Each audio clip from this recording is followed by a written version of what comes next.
The third person that should be on US currency before Anna May Wong is this guy, Fred Korematsu. It's Asian American Heritage Month, where I try to share Asian American history every day this month. Fred Korematsu was born in Oakland, California, making him an American citizen. And you should already know the history after Pearl Harbor was bombed and Executive Order 9066 was issued, where Fred defied the order and carried on with his life because he was an American citizen. Fred went as far as getting minor plastic surgery to alter his appearance to look less Japanese and try to rename himself to Clyde Sarah and say that he was Spanish and Hawaiian descent. But he was arrested anyways, and the ACLU took his case, where he was convicted in federal court for violating Executive Order 9066, where he was placed on a 5-year probation at the Tanforan Assembly Center in San Bruno, California, when he was later transferred to Topaz, Utah.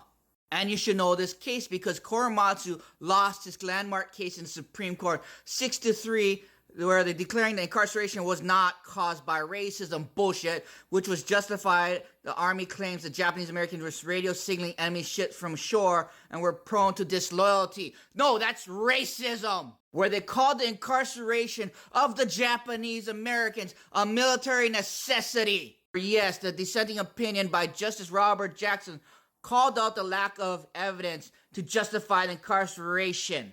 And after the Japanese were released from America's concentration camps, he moved to Detroit, Michigan, where he met his wife and got married there because interracial marriages were legal there. And Korematsu maintained his innocence because we were all innocent.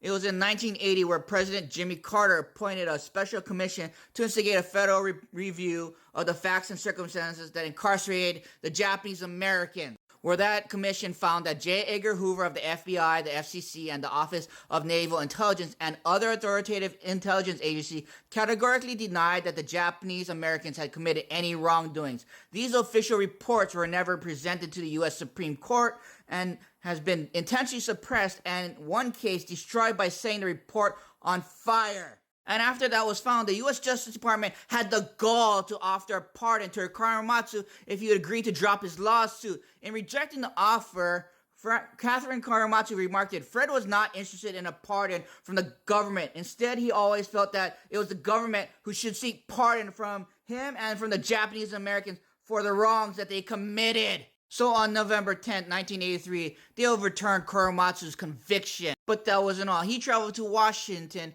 to lobby for a passage of a bill that would grant an official apology from the U.S. government and a token compensation for each surviving Japanese American that was incarcerated.